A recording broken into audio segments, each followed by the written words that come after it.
Hey, bienvenue dans une nouvelle vidéo. Nous avons tendance à voir l'enfance comme une période de joie innocente où les adultes gèrent les problèmes difficiles pendant que les enfants ne font que jouer et grandir. Mais certains enfants font face à des défis d'adultes dès leur arrivée dans ce monde. Ils livrent des batailles que la plupart d'entre nous ne peuvent imaginer. Leur corps s'est développé différemment. Leur vie quotidienne exige un courage extraordinaire. Aujourd'hui, nous allons à la rencontre d'enfants dont la rareté des pathologies et la force intérieure vous marqueront longtemps. Certains de ces récits vous donneront de l'espoir. D'autres vous briseront le cœur. Vous êtes nouveau sur cette chaîne? N'oubliez pas de vous abonner et d'activer la cloche de notification. Et avant de commencer, mettez aussi un like à la vidéo. Le 24 juillet 2016, Heather et Riley Delaney ont accueilli leurs jumelles Abby et Erin. Mais ce n'étaient pas des jumelles ordinaires. Elles sont nées reliées par la tête. Cette anomalie survient lorsque les crânes des jumeaux fusionnent pendant le développement dans l'utérus. La fréquence de ce phénomène est d'environ une naissance sur 50 000 à 100 000. De tous les jumeaux nés reliés, seuls 2% partagent cette fusion particulière au niveau du crâne. La situation médicale d'Abby et Erin était extrêmement risquée. Les sœurs partageaient un vaisseau sanguin critique appelé sinus sagittal. Ce vaisseau draine le sang du cerveau. Tout dommage lors de la séparation pouvait être fatal ou provoquer de graves lésions cérébrales à l'une ou aux deux filles. La planification de l'opération a pris des mois. Une équipe de 30 professionnels de la santé de l'hôpital pour enfants de Philadelphie s'est préparée à tous les scénarios possibles. Le 6 juin 2017, l'opération a commencé. Pendant 11 heures, les chirurgiens ont travaillé pour séparer les crânes, diviser le vaisseau sanguin partagé et reconstruire la tête de chacune d'elles. L'intervention a réussi. Abby et Erin ont toutes deux survécu. Dans les années qui ont suivi, elles ont subi d'autres chirurgies reconstructives et une rééducation physique intensive. Aujourd'hui, elles vivent indépendamment l'une de l'autre. Elles marchent, elles jouent, elles vont à l'école. Les parents partagent des nouvelles montrant deux petites filles heureuses qui ne partagent plus un crâne, mais garderont à jamais un lien extraordinaire. L'histoire de notre jeune garçon a connu une issue différente. Mahendra Ahirwar vivait en Inde et souffrait d'un grave trouble musculaire présent dès la naissance. Cette anomalie affaiblissait ses muscles si radicalement que son cou ne pouvait pas supporter le poids de sa tête. Sa tête pendait vers l'arrière à un angle de 180 degrés. Il voyait le monde uniquement à l'envers. Il ne pouvait pas marcher. Son corps restait si frêle que sa famille le transportait dans un panier. Il le portait partout, car il manquait de force pour se déplacer seul. Pendant des années, les médecins indiens ont dit à sa famille que rien ne pouvait l'aider. Mais en 2016, un médecin britannique a pris connaissance de son cas. Une opération est devenue possible. Des équipes médicales ont implanté une tige métallique dans sa colonne vertébrale pour soutenir son cou. L'opération a réussi. Pour la première fois, Mahendra pouvait tenir sa tête droite. Il pouvait regarder sa famille face à face. Il souriait sur les photos. Le monde a célébré sa transformation. Mais la joie n'a duré que 8 mois. Son corps, affaibli par des années de tension et le stress d'une chirurgie majeure, n'a pas pu soutenir la guérison. Mahendra est décédé en 2017. Il avait 13 ans. Ces brefs mois passés à tenir la tête haute restent un témoignage de ce que la science médicale a tenté et de ce que son corps a enduré. De l'autre côté de l'océan, aux États-Unis, une autre enfant vit avec une pathologie si rare que les médecins ne parviennent pas à l'expliquer complètement. Katie Renfro est née avec un trouble qui provoque une croissance excessive du cerveau. Mais ces symptômes s'étendent bien au-delà de ce que ce diagnostic entraîne habituellement. Son visage s'est développé de manière inhabituelle. Ses joues, sa langue et ses oreilles ont pris des proportions démesurées. Elle ne peut pas marcher, elle ne peut pas parler. Son corps subit jusqu'à 50 crises convulsives chaque jour. Les médecins ont étudié son cas en profondeur. Ils effectuent des tests et consultent des spécialistes dans le monde entier. Pourtant, ils n'ont trouvé personne avec la même combinaison de symptômes. Sa maladie reste si unique que les chercheurs médicaux pensent qu'elle pourrait finir par porter son nom. Katie a subi de nombreuses opérations. Les chirurgiens ont opéré son cerveau pour traiter la croissance excessive. Ils ont effectué des procédures pour réduire la taille de ses joues, de sa langue et de ses oreilles. Chaque chirurgie comporte des risques. Chaque rétablissement demande du temps. Ses parents documentent son parcours et partagent ses progrès avec des abonnés qui se sont attachés à cette petite fille. Elle réagit aux voix, elle reconnaît sa famille, elle se bat à travers chaque crise et chaque convalescence chirurgicale avec une détermination qui inspire tous ceux qui la rencontrent. Une autre fille défie les attentes médicales d'une manière visuellement frappante. Virsavia Borun-Goncharova est née en Russie avec le cœur formé à l'extérieur de sa paroi thoracique. Là où la plupart des humains ont un sternum protégeant leur cœur, elle n'a qu'une fine couche de peau. Vous pouvez voir son cœur battre à travers cette membrane transparente. L'organe pulse visiblement à chaque battement. Cette anomalie affecte environ 5,5 naissances sur 1 million. Le taux de survie n'est que de 5%. La plupart des bébés nés ainsi ne survivent pas à leur premier jour. La complexité de son cas exclut la chirurgie corrective pour le moment. Déplacer son cœur à l'intérieur de sa poitrine nécessiterait de reconstruire toute la cage thoracique et les organes qu'elle contient. Le risque dépasse le bénéfice potentiel. Alors, Virsavia vit avec son cœur exposé. Elle porte une petite plaque pour protéger la zone des chocs. Elle ne peut pas pratiquer de sport de contact. Une chute sur sa poitrine pourrait s'avérer fatale. Pourtant, elle refuse de laisser cette limite la définir. Elle court, elle danse, elle joue avec d'autres enfants. Sa mère partage des vidéos montrant une fille vive et joyeuse dont le cœur bat littéralement en découvert. Les équipes médicales continuent de la surveiller. Peut-être qu'un jour, les techniques chirurgicales progresseront suffisamment pour l'aider. En attendant, elle profite autant que possible de chaque journée. Certaines maladies accélèrent le temps lui-même au sein du corps humain. Adalia Rose est née avec un trouble qui provoque un vieillissement biologique rapide. Son corps vieillissait d'environ 10 ans pour chaque année civile de sa vie. Au moment où elle a atteint l'adolescence, sa peau montrait des rides. Ses vaisseaux sanguins se sont durcis comme ceux d'une personne âgée. Sa croissance est restée retardée. Les enfants atteints de cette anomalie vivent généralement jusqu'à environ 21 ans. Leur cœur et leurs vaisseaux sanguins vieillissent si rapidement que l'insuffisance cardiovasculaire devient inévitable. Mais Adalia a refusé de laisser ses jours compter éteindre sa joie de vivre. Elle est devenue créatrice de contenu. Elle postait des vidéos sur les jeux vidéo et la beauté. Sa personnalité rayonnait de joie. Son sourire illuminait chaque vidéo. Des millions d'abonnés l'ont regardé danser, rire et partager sa vie quotidienne.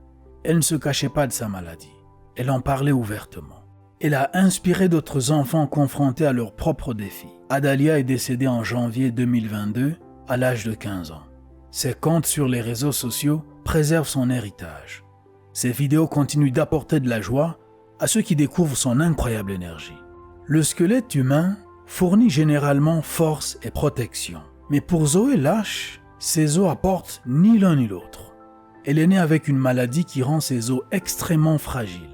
Le moindre mouvement peut provoquer une fracture. Une simple toux peut casser une côte.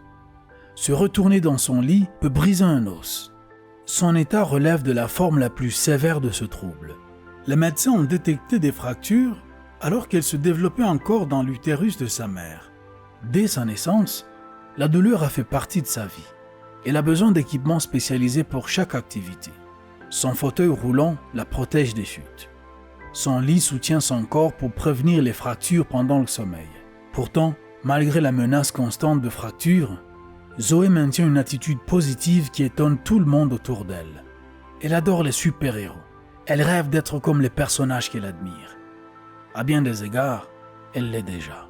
Vivre avec des os qui peuvent se briser à tout moment exige une force mentale que la plupart des gens n'auront jamais à développer. Ses parents partagent cette histoire pour sensibiliser le monde à cette maladie et montrer que la fragilité du corps ne signifie pas la fragilité de l'esprit. Certains enfants viennent au monde en partageant non seulement un moment de naissance, mais un corps entier. Abby et Brittany Hansel sont nées reliées au niveau du bassin. Elles ont 2 têtes, 2 colonnes vertébrales, 2 cœurs et 2 paires de poumons. Mais elles partagent un corps et la plupart de leurs organes vitaux. Chaque sœur contrôle un côté de leur corps commun. Abby contrôle le bras droit et la jambe droite. Brittany contrôle le bras gauche et la jambe gauche. Marcher exige une coordination parfaite entre elles. Attraper un verre demande une communication silencieuse. Conduire une voiture signifie que chacune gère des commandes différentes. Elles ont passé des examens de conduite distincts et possèdent chacune leur permis. Ce sont deux personnes distinctes avec des personnalités différentes, des intérêts différents et des forces académiques différentes. Elles passent des examens séparément. Elles obtiennent des notes séparées. Quand l'une tombe malade, l'autre peut rester en bonne santé. Elles ont obtenu leur diplôme universitaire et sont devenues enseignantes. Elles partagent une salle de classe, mais apportent 2 points de vue à chaque leçon. Leur histoire démontre qu'être liées n'élimine pas l'individualité. Elles ont navigué dans un monde construit pour des corps uniques, avec grâce, humour, et un travail d'équipe remarquable. Toutes les anomalies ne restent pas visibles toute une vie. Xiao Huikang est né en Chine avec de larges fentes s'étendant des coins de sa bouche vers ses oreilles. Cette fente faciale bilatérale lui donnait une apparence qui surprenait les gens. Les ouvertures des 2 côtés de son visage rendaient l'alimentation difficile et la parole presque impossible. Sa famille n'avait pas les moyens de financer une opération. En 2010, des photos de lui sont apparues sur Internet. Son histoire s'est répandue dans le monde entier. Les personnes qui ne l'avaient jamais rencontré ont fait des dons pour l'aider. Environ 60 000 $ sont arrivés d'étrangers qui voulaient que ce petit garçon ait une chance d'avoir une vie normale. Des équipes médicales ont réalisé 2 opérations. Les chirurgiens ont refermé les fentes des 2 côtés de son visage, reconstruit ses joues et réparé le tissu musculaire qui permet le mouvement facial normal. En 2015, les photos montraient un enfant transformé. Les fentes avaient guéri.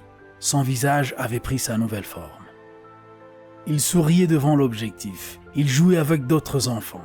Les cicatrices sont restées, mais elles se sont estompées avec le temps.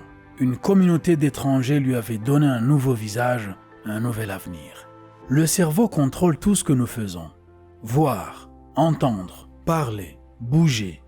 Jackson Buell est né avec environ 80% de son cerveau manquant.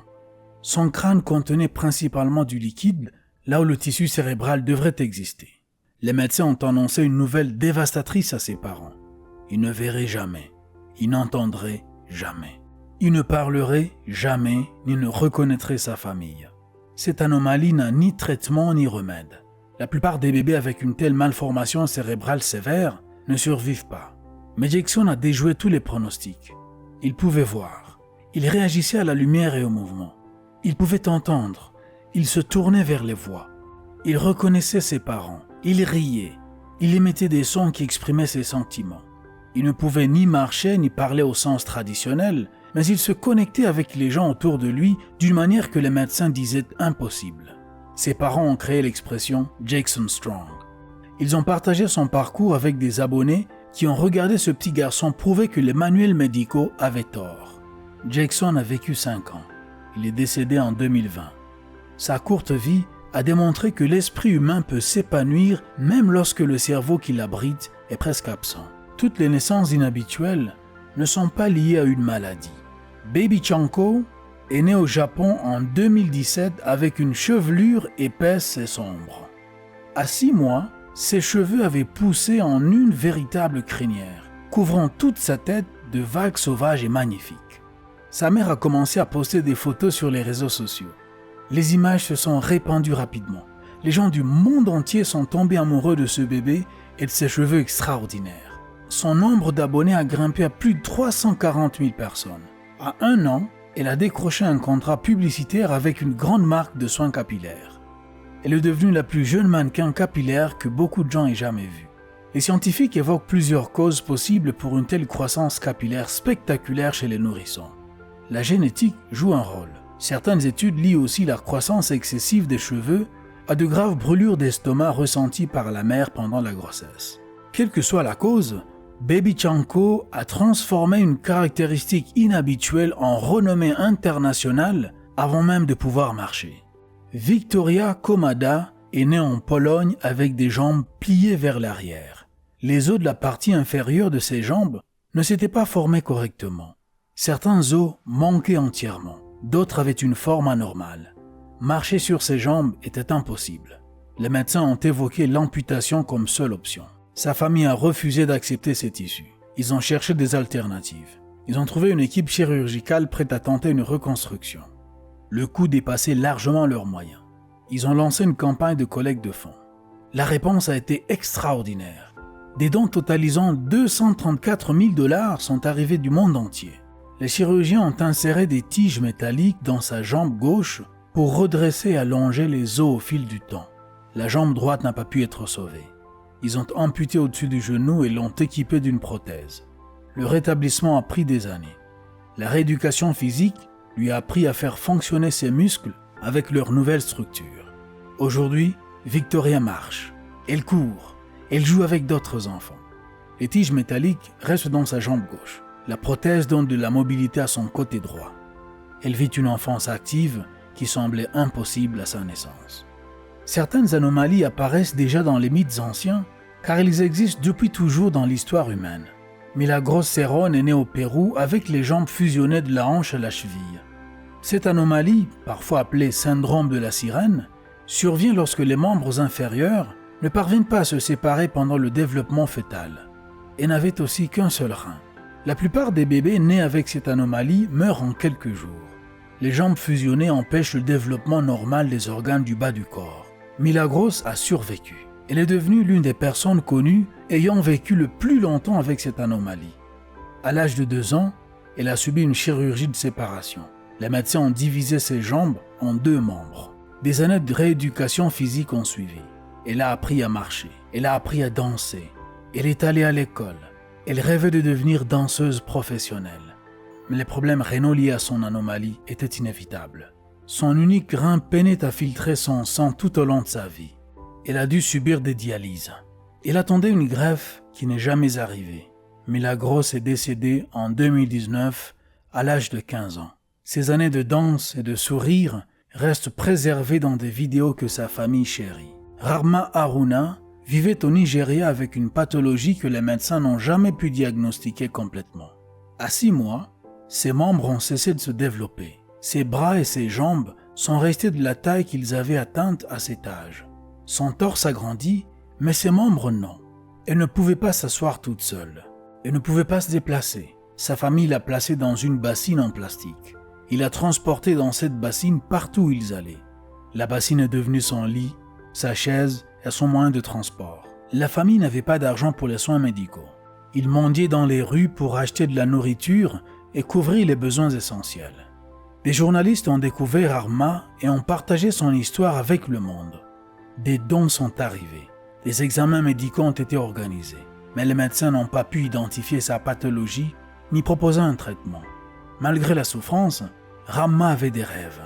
Elle voulait ouvrir une épicerie. Elle voulait aider sa famille. Elle souhaitait rendre à la communauté qu'il avait portée dans une bassine pendant tant d'années. Rahma est décédée en 2016 à l'âge de 19 ans. Elle n'a jamais reçu de diagnostic. Elle n'a jamais pu ouvrir son magasin, mais son esprit a touché tous ceux qui ont entendu son histoire. La main humaine se développe généralement avec 5 doigts et le pied avec 5 orteils. Hong Hong est né en Chine avec 15 doigts et 16 orteils. Ses mains portaient chacune des doigts supplémentaires et ses pieds étaient élargis par des orteils en plus. Contrairement à de nombreux cas de doigts supplémentaires, qui apparaissent souvent comme de petites bosses sous-développées, ses doigts et orteils additionnels étaient complètement développés. Ils avaient des os, des articulations et des ongles. Ils bougeaient. Son anomalie avait une origine génétique. Sa mère était elle-même née avec des doigts supplémentaires. Elle en avait 12. Le trait passait d'elle à son fils sous une forme amplifiée. Les médecins en Chine ont planifié une chirurgie pour retirer les doigts supplémentaires et remodeler ses mains et ses pieds afin qu'ils soient fonctionnels. Ces opérations devaient permettre de porter des chaussures normales et de saisir des objets sans difficulté. Son histoire s'est répandue dans les médias chinois, attirant l'attention sur une famille dont le schéma génétique a produit l'un des cas les plus extrêmes de polydactylie jamais documentés. Le cou humain contient 7 vertèbres. Ses os s'empilent en une colonne et soutiennent le poids du crâne tout en permettant le mouvement. Fu Wengui est né en Chine avec 10 vertèbres dans son cou au lieu de 7. Ces os supplémentaires ont provoqué un allongement inhabituel de son cou. À l'adolescence, cette longueur est devenue plus marquée. La douleur a augmenté. Le mouvement est devenu difficile. Sa colonne vertébrale s'est courbée à cause de la tension inhabituelle. Des médecins d'un hôpital spécialisé ont examiné son cas et élaboré un plan chirurgical. Ils allaient retirer les vertèbres supplémentaires et fusionner les os restants pour créer un cou stable et plus court. L'objectif était de réduire sa douleur, d'améliorer sa mobilité et de lui donner une apparence plus typique. Son histoire a attiré l'attention à travers la Chine, soulignant l'éventail d'anomalies vertébrales qui peuvent survenir pendant le développement fœtal et les techniques chirurgicales disponibles pour y remédier. Notre dernière histoire nous emmène en Indonésie où Tio Satrio est né sans bras ni jambes. Sa mère n'a appris son anomalie qu'1 jour après sa naissance. Le choc s'est finalement transformé en dévouement. Elle a consacré sa vie à aider son fils à s'épanouir malgré l'absence de 4 membres. Tio s'est adapté de manière remarquable. Il joue aux jeux vidéo en utilisant son menton et son épaule pour faire fonctionner la manette. Il écrit en tenant un stylo dans sa bouche. Il suit le rythme de ses camarades de classe sur le plan scolaire. Il a des amis. Il a des rêves d'avenir. Son quotidien requiert une aide adaptée. Se laver, s'habiller et manger, toutes ces activités nécessitent l'assistance de sa famille. Mais malgré cela, il a construit une vie faite de réussite et de joie. Il refuse de se voir comme handicapé. Il se considère simplement comme quelqu'un de différent. Ses talents de joueur surpassent ceux de nombreux joueurs qui ont l'usage complet de leurs mains. Son écriture, produite par la bouche, reste claire et lisible. Il prouve quotidiennement que l'esprit humain trouve des moyens de s'exprimer quel que soit le corps qu'il habite. Ses enfants et leur famille nous donnent une leçon de courage. Ils font face à des anomalies que l'on croyait insurmontables. Ils réalisent des progrès que les médecins jugeaient impossibles. Certains d'entre eux se battent encore aujourd'hui. D'autres sont partis, laissant des traces qui nous inspirent encore. Leur histoire nous rappelle que l'esprit humain peut surmonter des obstacles extraordinaires. Elle nous apprend à apprécier le corps que nous avons et la santé dont nous jouissons. Elle nous incite à soutenir ceux qui affrontent des combats que nous ne pouvons imaginer. Si vous avez trouvé ces récits émouvants, faites-le nous savoir dans les commentaires. Si vous avez aimé la vidéo, mettez un pouce. Pour voir d'autres vidéos que nous avons faites, cliquez sur celle qui s'affiche à l'écran ou jetez un coup d'œil à la chaîne. Merci d'avoir regardé. À bientôt.